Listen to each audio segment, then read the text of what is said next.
Hi, and welcome to Point Made, a conservative news comedy site where we take various themes, string them together to make a point. Today we're going to talk about truth, freedom, and Snopes. And being very careful about using the word conservative. And what happened to fact-checking in this country. That's right, Snopes and freedom is on trial. But first... Snopes, what a stupid name. Snopes. If you're getting your information from Snopes, then God help you. If Snopes brings you down as a platform, you should be embarrassed. So, this is usually where I tell you to follow us on YouTube, follow us on Rumble, follow us on Parler. But as of right now, stand by for Parler. But follow us on the other ones and maintain a pretty curious, search party for Parler. You might find them. Yes. Hit the notification button where you put up new stuff all the time. All right. First, I must say, in defense, I used to use Snopes. That was like my go-to. I thought it was one of those ice machines, like with Snoopy on top, for the longest time. I think back in the day, you couldn't really, or maybe you still can't. How old are you to say back in the day? Oh, my memory's already in black and white. But... That sounds... You couldn't really rely on Wikipedia when it was new. I'm not sure if you still can. But Snopes was like my go-to. It was my bro.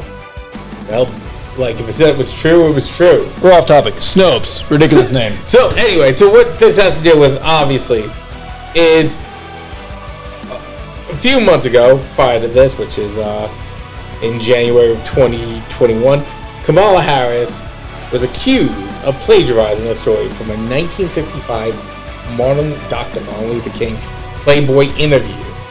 She claimed that when she was a young kid, she was in a stroller marching for civil rights in Oakland in a stroller, and her mother said, Kamala, what do you want? And she said, freedom. What a ridiculous story. Ridiculous. Now, in 1965... Was it spelled FWEEDOM? Well, she said it like that. And it's not just the written interview, which she said in L, which the internet fact checkers nailed her on, because she had actually made this claim several times in previous books, in a previous interview, because nobody ever read that stuff, because she was a non-entity.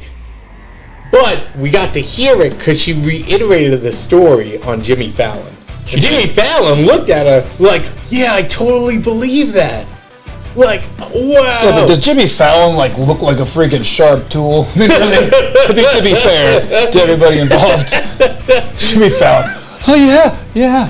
Oh yeah. That's a perfect rendition of it. So the thing is that Martin Luther King had done an interview in 1965 where he said in Birmingham, a 7 to 8 year old girl. So now he's telling a story that was even earlier than 1965, that, this little girl was pushed around by the police. The cop said, what are you here for? And it's like, freedom, like that, like a little kid would say. Now, we know it can't be Kamala, because one, this was in Oakland, she said this happened, and two, Kamala was born in 1964. So that was a dialogue from that sex act she did for getting in office. What do you want, baby? Freedom. Maybe that's what it was. Questionable ways Kamala Harris has risen to power, but somehow she got there. Now, call the freedom you can handle. Now, what bothered me was that it wasn't the fact that you could say it was a way to obscure the fact that on her dad's side, she descends from one of the largest slave-holding families in Jamaican history. Like on any side of her family, has she been persecuted or kept down? So it's actually funny because the girl who started the 1619 Project called out people when her dad gave that interview, saying "Hey, we descend from the Howard family, which is one of the largest slave-owning families in Jamaica." And she came out and said, "Well, haven't you heard of slave rape, which occurred?" But somebody pulled up the genealogy that showed that in 1838, when slaves were freed in Jamaica, that the son of the plantation owner at the time married a free color woman. So they became land proprietors. Yeah, but I don't think every black person in America is a product of slavery. No. And Obama ran into the same problem that on his mother's side, they descend from slave owners. So, It's a running problem. I mean, look, people. No matter where you're from in the world, chances are somewhere in history they've owned slaves. I mean, that's kind of a known entity, right? Pretty good money-making scheme they've had throughout history, I would think.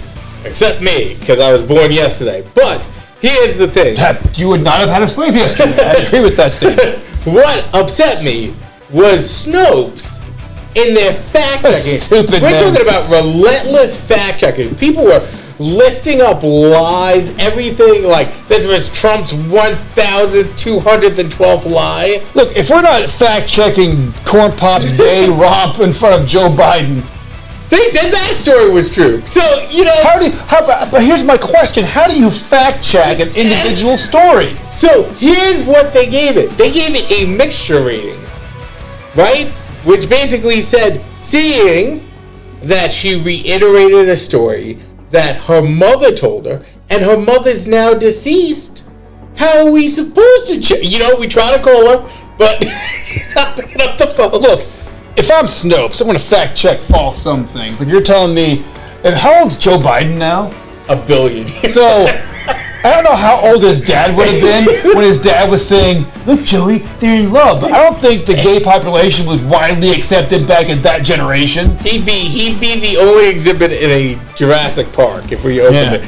So I go and I even do a little further because I want to know what the heck the mixture rating is. So I go check the rating system. And this is Snopes' definition. Like how many Pinocchios? How do they rate porns? How many boners you get? Is that how they do it? So this is what they said. A mixture, this rating, a mixture, indicates that a claim has a significant element of both true and falsity to it, such that it could not be fairly described by any other rating. And I was like, what the hell good are both truth and falsity. Isn't that a lie? False? Or I guess stretching the truth to the point of breaking? Isn't that like you can keep your doctor cut? There's enough lies in this true story that will make it mostly true. Yeah. Like at this point, I almost prefer the Hillary Clinton "what difference does it make now" argument for Benghazi. Mostly true. Says Snopes. What difference does any of this make now? You can keep your doctor. Those batteries will last well past 2 weeks with those guns. Point made.